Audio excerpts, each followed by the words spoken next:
Siang, siswa-siswi kami kelas 12 TKJ. Pada pertemuan ini kita masih belajar tentang teks editorial. Pada pertemuan ke-11 ini ya, sudah siap kan kalian belajar tentang teks editorial? Pada minggu lalu kalian sudah belajar tentang ciri-ciri fungsi pengertian teks editorial. Nah, pada kali ini kita akan belajar struktur dan kaidah kebahasaan teks editorial. Struktur teks editorial ada 3, yaitu pengenalan isu, yang pertama, lalu yang kedua penyampaian argumen, lalu yang ketiga adalah simpulan. Yang pertama, pengenalan isu sebagai pendahuluan. Ingat, sebagai pendahuluan teks berupa sorotan peristiwa. Peristiwa apa yang sedang terjadi? Tetapi peristiwa itu mengandung persoalan aktual, ya. Lalu yang kedua adalah penyampaian argumen.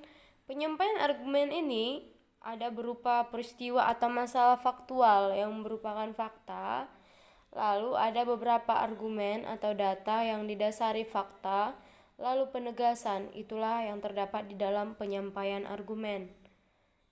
Lalu yang ketiga yaitu adalah simpulan. Di dalam simpulan itu berupa ikhtiar, saran, rekomendasi untuk menyelesaikan persoalan. Nah, pada minggu lalu kalian kan sudah disuruh membuat teks editorial ya. Perhatikan kaidah kebahasaan. Apakah kaidah kebahasaan ini sudah sesuai dengan yang kamu buat? Yang pertama, kalimat retoris. Kalau dikatakan kalimat retoris itu apa? Kan minggu-minggu lalu sudah kita pelajari itu. Bahkan waktu kamu kelas 11 juga ada kita pelajari. Lalu yang kedua, kata populer. Yang ketiga, kata ganti penunjuk. Yang keempat, konjungsi kausalitas. Nah, perhatikan ini, kalimat retoris adalah kalimat pertanyaan yang tidak ditujukan untuk mendapat jawaban, bertujuan agar pembaca merenungkan masalah yang ditanyakan. Ciri-cirinya tidak memerlukan jawaban, umumnya menggunakan kata tanya, lalu berbentuk pertanyaan dan juga penegasan. Orang yang ditanya dan bertanya keduanya mengetahui jawabannya. Itu dia ciri-ciri kalimat retoris. Contohnya, bukankah menyebarkan hoax itu dilarang oleh undang-undang? Nah, di sini ada pertanyaan tapi tidak perlu membutuhkan jawaban. Kamu yang bertanya dan yang kamu tanya sudah sama-sama tahu jawabannya. Itu tadi ciri-cirinya ya. Yang kedua, apakah kita diam saja ketika lingkungan dirusak? Apakah kita harus menyerah di tengah pandemi ini? Itu dia contoh dari kalimat retoris. Selanjutnya, kata populer. Kamu sudah sering gak mendengar kata populer? Kata populer ini kamu sudah dengar gak? Kata yang dikenal dan dipakai oleh semua lapisan masyarakat dalam percakapan sehari-hari. Jadi boleh dikatakan kata populer ini bahasa sehari-hari kita. Dari semua kalangan masyarakat ya, tidak ada misalnya harus yang memiliki profesi seperti ini, tidak. Jadi kalau kata populer ini kata yang sering dipakai oleh semua lapisan masyarakat.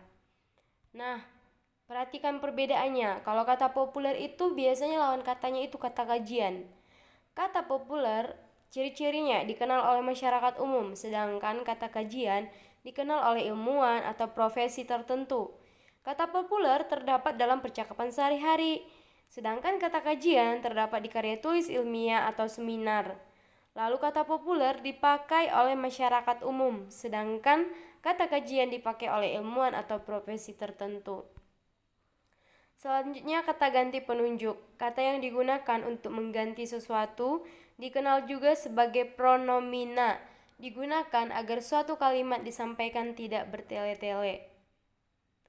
Jenis pronomina penunjuk, yaitu kalau dia bersifat umum itu ini, itu ya penunjuk. Kalau dia tempat, sana, sini, situ. Kalau dia peristiwa, begini, begitu. Konjungsi kausalitas, yaitu kata hubung yang digunakan untuk menghubungkan sebab akibat dari sebuah peristiwa tertentu. Jenis-jenisnya yaitu kausalitas yang menyatakan syarat, jika, kalau, dan, bila, menyatukan akibat dan sebab dengan menerapkan syarat untuk terjadinya akibat tersebut. Lalu kausalitas alasan menyebutkan adanya alasan atau penyebab dari suatu kejadian yang menimbulkan akibat. Lalu akibat, sehingga oleh karena itu, maka memuat akibat yang terjadi sehingga menimbulkan sebab. Lalu kausalitas simpulan memuat suatu kesimpulan dari adanya sebab dan akibat. Kamu perhatikan di sini. Contohnya, kalau dia syarat, dalam kondisi seperti ini terlalu berisiko jika. Jadi kalau ada kata jika, dia menyatakan syarat ya. Jemaah haji Indonesia yang jumlahnya lebih dari 200.000 orang itu diberangkatkan. Lalu akibat, upaya mengatasi wabah ini lebih mudah daripada saat pertama kali terjadi.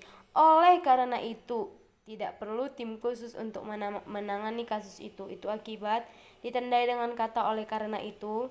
Lalu alasan, kebijakan ini diambil karena pemerintah harus mengutamakan keselamatan jamaah di tengah pandemi COVID-19 yang belum selesai. Lalu simpulan, dengan begitu atau oleh karena itu, seperti itu dia ya. Jadi kamu boleh kembali ke classroom, buka tugas kamu, nanti di situ ada miss buat tugas. Jangan lupa selalu jaga kebersihan, rajin cuci tangan, pakai masker, menerapkan pola hidup sehat. Sekian dan terima kasih.